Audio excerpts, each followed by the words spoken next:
Welcome to Self-Storage Income, and today we're going over the 3 stages of underwriting, what it tells you, and how to do it.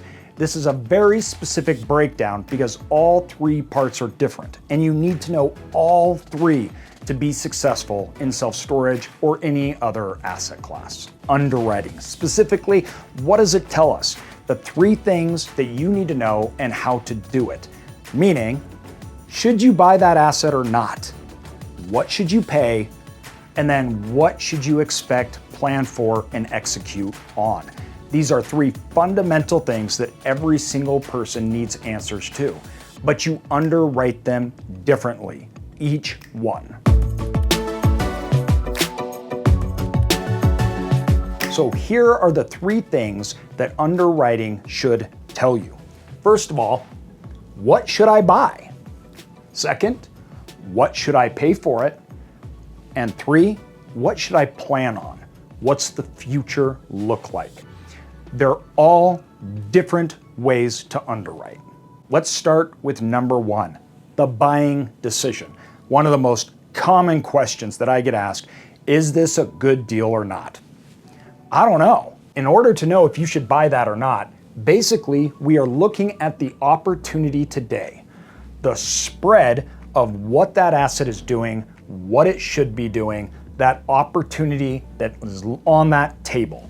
Then, really broken down, what is the difference between them and you? Is this achievable? What is, as we call, the money on the table? Knowing that if what you're gonna buy is a good deal, if it'll be profitable, if you can make money off of it. A few examples. How are they operating that asset or that facility? Delinquency, rates, marketing, service, the looks of the facility, etc. Are you buying a perfect facility at the top of the market where there's nowhere to go, so you have all the downside and put yourself in a dangerous position? Or is there a lot of opportunity that is measurable that you can take actions on today? What should you pay? This is very different than what you should buy. The reason being is all of that other stuff, meaning what you can do, what opportunity is, should never be included in the price that you pay. When you pay for something, it is predicated on today's performance and the past. You are looking at the value. Why? Because value and price are not the same thing. What it's worth, what it's valued at, and what the price is may be very disconnected. In order to know the price that you are willing to pay, you have to be able to articulate and really understand the value of that asset. Also, just because someone else will pay another price, a higher or a lower price, doesn't necessarily mean you should. You have to underwrite that off of today, what's happening, and you have to figure out the price that is right for you. And number 3, planning. This is one of the hardest. The reason being is number 3, unlike number 1 and 2, takes into account the things that are out of your control. Way more. We are looking at the stability of that marketplace, both the demographics of the region, the economy, as well as the marketplace of the storage facility, the storage assets within that market. Is this market growing? Are prices rising? Are you catching a falling knife? Meaning you have opportunity and you can pay a good price for it, but in 5 years, that asset's gonna be worth less. This is a long-term thinking, right? We're talking about the future. We're looking at risks in the marketplace that may not be realized in that buying decision or the price that you were gonna pay. You may have opportunities in the future that you can take advantage of that may not have to do with today or today's price, like future expansion opportunities. Maybe they have a large employer coming in, which will increase demand and push up rates. This is market driven. That's the key with the planning stage.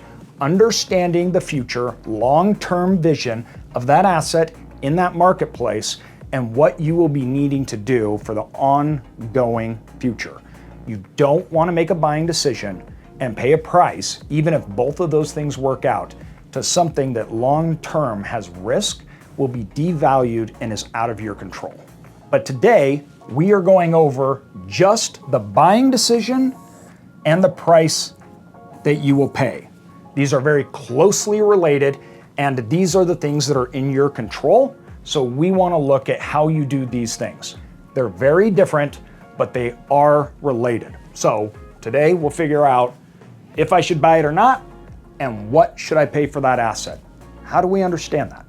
The first thing that you need to realize, there are lots of complicated Excel sheets, underwriting, and what they do is they take all three of these things and they mash them together. When you're starting out, especially when you're trying to buy your first asset or you're just trying to understand on that acquisition process, I don't like to have too complicated of a look. Basically, I want a snapshot that is very static, that forces me to make decisions predicated on the now, not anything else. We've created this to be a snapshot to understand the buying decision and the value at that given moment, which includes our overall operations, revenue, expenses. We take into account then value and financing, and then our rate of returns. Both of these things, or all three of these things combined, tells us those two things, buying and what we should pay. We have two scenarios. We have scenario A and scenario B. Scenario A is the facility not under your management, under the management that it is now, exactly what it is doing as far as operating income goes. We take individual units, we plot those individual units out, we take the number of units, the price per units that are given. Now, once again, this is simplified, meaning that if we have this first unit, which is a 4x8, and there's 18 of them, we put that price is $40. That's not actually how it works. Not all 18 units are almost ever priced the same at $40. You can build this out, and I may have all the different units that are available and the different prices. Once again, keeping this simple so we can show you. Now, when we look at scenario B, we are going to be looking at different scenarios within this on where it should be. Now, this is the key. You have to remember, when we do underwriting, we are not predicated on things that we think or we even believe.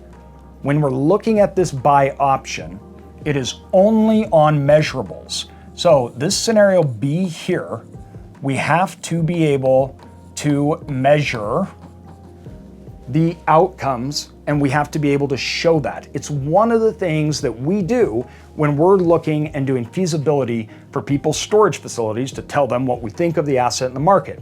Follow the link below, you can see those services that we offer. On this scenario B, we are taking into account currently what like-minded assets are getting in the market, and we're trying to understand if there's a spread. As you can see with this first type of unit, the current owner is charging $40. In our scenario, we have not found any units that are charging over $40. We may even be at the top of that. We keep that the same. We don't have a measurable. Now, we may be able to get that up. Maybe there's a lot of units that are fully occupied, but as of now, we're keeping that the same. Now, if you look at the next unit right here, 45, but in the marketplace, these are full and they're $85, okay? Or there may be some vacancy. This is where we include here this line, which I call my probability funnel. This is a really important piece to keep you in check. You do not want to underwrite to make deals. What does that mean? A lot of people underwrite for what they want the outcome to be, and they do it subconsciously. I want to buy it. I'm going to make the underwriting. Show me how I can get to a buying decision.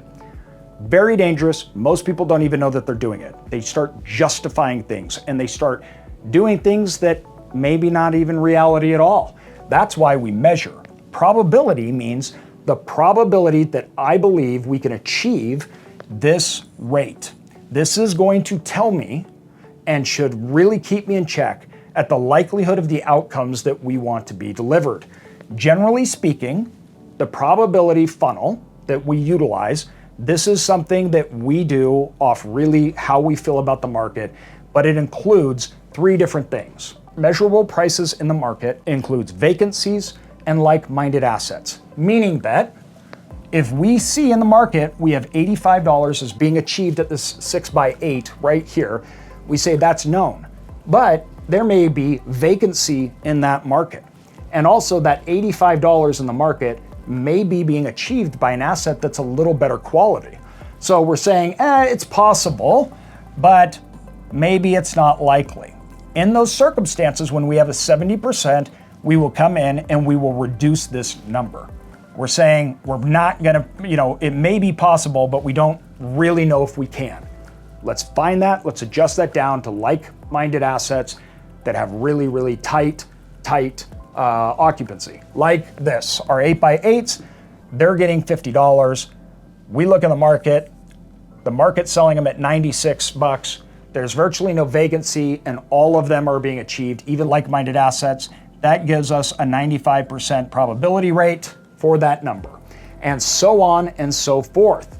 Remember how we view units, everybody? Units are products. Individual products, we are doing product market fit.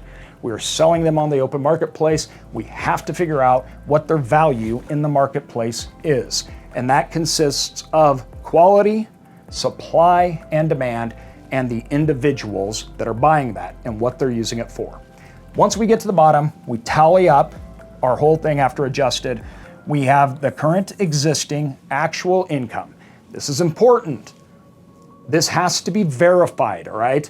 Lots of times, owners will give you a list of units and what they're currently charging. Like I mentioned, that doesn't mean all units are getting that price. In fact, lots of times they have delinquencies and their economic rate versus their physical rate is different. We made a video on economic versus physical occupancy and what that means. Check that out here because that is going to be a big piece for you to understand that part. You want to make sure that this is accurate. Then we have the difference over here. We have a total likelihood that we're going to achieve it. Then we add in our vacancy loss. We up our vacancy loss if we are increasing rates. We do it to more of a standard in the marketplace and something realistic, but anytime you're upping rates, I do increase vacancy. Now, when we look at the overall income after vacancy loss, we have our totals. Now we're going to move on to our expenses. I'm not going to spend a lot of time on here except for a few things. Existing expenses that the operator gives you. Just because they say that that expense is there or not there doesn't mean that that is 100% accurate. You need to really dive into that facility because this expense is associated with this return. What does that mean? This expense has to be able to generate that return, and I shouldn't have to increase that expense whatsoever to get that return. That's what I'm paying for. Lots of times, owners will forget to mention things, especially on small facilities. We may have an owner that is at that facility every day, taking customers, doing work every day, all day, and then they don't include any, let's say, salaries or payments for an employee. And then you ask, okay, why is there no salary? Why aren't you paying for any work to be done at the facility? And the owner will say, well, I do it all. That's awesome. So you're gonna work for me for free then? Usually they say no. Well, then if not, you have to work every day to achieve this number right here. So if you're not working at that facility, you're not achieving that number. That means we have to include the cost for someone to be there to do that work. You need to go through these expenses and really understand them. Repairs and maintenance, right? Repairs and maintenance is a very important one when it comes to the look of the facility. And what I mean by this is there's some expenses that you will have that they won't. Now, your repairs and maintenance is only attributed to that, meaning the asset as it is should be fully able to operate and work, and the repairs and maintenances should just get it to that figure. That's not taking in things that you want. If that facility doesn't have a gate, for example, and you say, well, I need to put $35,000 in expenses to get a gate, that's fine, But if they're operating without that, that is something that you want. And generally owners aren't going to say, we're gonna up our repairs and maintenance a ton to do things that you want to change. Usually when you change, that's on you. But if we have doors that are broken, units that can't be rented out, if we have issues with the asset that would in any way prevent it performing this to do its job, that needs to be included. You go down, we look at expenses. The only other one that I'm gonna mention right now is this one, real estate taxes. I have seen so many people get burned by this, everybody, and that is that the owner reports the real estate taxes that they are paying. That real estate tax that they are paying is predicated on what they bought it for or that value. When you buy that asset, you are going to change the value. Now, this is different in every state, in every county. You need to understand, is this a disclosure state? Is this a non-disclosure state? What is the county set up to handle tax increases? Is there a cap? Is there not? Does it adjust immediately? All of that, because this will change. You do not pay for an asset on their taxes. You pay for an asset and you include the taxes that you have to pay. Why? They're saying that that's the price. So if that's the price, those taxes have to reflect that price, not theirs. That doesn't make any sense. A lot of people will not ask or will not change that only to find out that their taxes doubled and it took a huge portion of the profit away. And now the facility is worth immensely less and they can't generate close to the profit that the owner was before.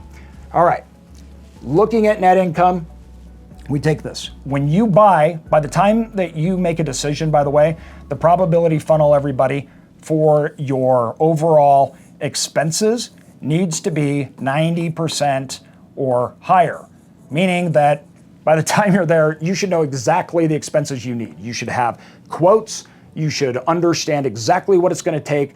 If you have guesses and if you're not sure on this, this can trap you.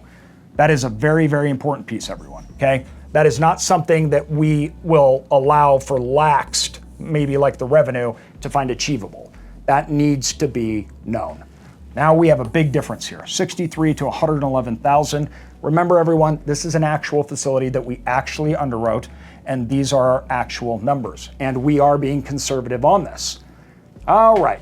Now we're moving on to expenditures, cap rates. We're not going to dive in too much. We're using a cap rate to fix values. So when we look at scenario A, this everyone tells us our price, okay? So that's the price. Scenario B is what it could be doing, should be doing, and will be doing us, right? That is what I would say is more the value that we are going to create. That's our buy decision. So we find out that the property value at that cap rate, right, is $1 million, but under us, it's 1.8. Almost in this example, we have exactly an 80% increase in value. So that turns it from this 6 cap to an 11 cap. Now, we don't go, and the owner says, you can achieve all of these things, so I'm gonna charge 1.8. Well, you didn't do that. That doesn't exist. So if I buy it, I have to pay you for what I'm gonna do, and I don't even know that I can achieve it, right? And if I buy this, I need to know that I can have value, that I can increase it, that this will be a profitable venture. So I wanna come up with my price tag, what it'll be under me, and give a strict time frame to achieve that. Loan information, everybody, we're not gonna dive in too deep to that. That has more to do with overall returns, things you're looking at. That'll change all the time per property. You just gotta get a quote and figure that out. And there's obviously no difference to its performance today and what you will be, because those two things are different under that person, which you don't know what the owner's current situation is. Now when we're looking at it, the spread on our return. So we've got value and price. What does that now mean to our overall return? As we found out, our cash on cash return, our ROI, is around 6% under what they're doing and around 17.6% under what we believe we could do. If you are okay with this and you believe that that is strong, achievable, and you're good with that, and you really believe that this is good, that's your buying decision. Then, okay, let's do it. I was already basically okay with this. I can live with this, but it has this great potential. This tells us our returns, whether those returns are justifiable at a price we want to pay for it, at how it's operating today, and what it should be doing. Once again, everyone, this is a snapshot only. This does not include future years at revenue growth or any of that kind of stuff. It is a straight line snapshot that is measured, and we have something to tell us what is happening in the market and where that asset should be. I hope you understand and see the purpose of these three different parts of underwriting, why they are different, how they are different, and what it tells us. Remember, we underwrite to understand if we should be buying it, we underwrite to see what we should pay, and we underwrite to plan for the future. Now, the planning for the future is a different type of modeling. We model out years, which looks at everything from demographics to a whole bunch of other stuff, which we do not have included in this video. We have videos that are predicated and solely dedicated to planning, meaning market studies. You can check them out here. For the most part, this is the really important part. People generally aren't sure if they should pull the trigger and buy it or what they should pay for it. This is exactly how you walk through and do it, and it should be simple. What I mean by simple is it should be very identifiable and it should be able to be measured. When you go to a bank, when you go to investors, you should say, this is what it's doing right now, this is what it's worth today, its price is predicated on that, to me, X. This is what it'll be doing once I fix things or once I own it. Either way, even if there's not a change. But then you need to explain the difference between them owning the asset and you owning the asset, what it means and exact steps to achieve it. If it's not measurable, if it's not simple, you are going to get into a very big gray area of guessing and infilling gaps in underwriting, justifying prices, and you do not want to be in that situation. The more complex you get, the more errors there can be. This buying decision, I want it to be very clear. This is a good deal. This is something I want to buy, and I can see that. It's very evident, and I can measure it. Pay is going to depend on what it's currently doing, and then the seller. There's two components to that. This, you may figure out, as we did, say, okay, I want to pay $1 million. They may say, I want 1.1 for it. Then the question is, should you go that high or what should you do there? That's negotiations. And that's going to be really predicated on what you believe the asset is doing and what that means at its current state. Make it simple, make it evident and measurable. That'll help you move quickly through deals that you shouldn't be buying, don't want to buy, and identifying ones that are buying acquisition targets. Then worry about the price and negotiate on the price. Due diligence and working on that asset in the market, really plan for the future, operations, executing on this opportunity, and looking forward. I hope this makes sense, everybody. I hope it helps. You want to know more about this or even see our underwriting sheet, follow this link right here so you can start underwriting deals in this way and looking at this snapshot. With that, everybody, see you next time.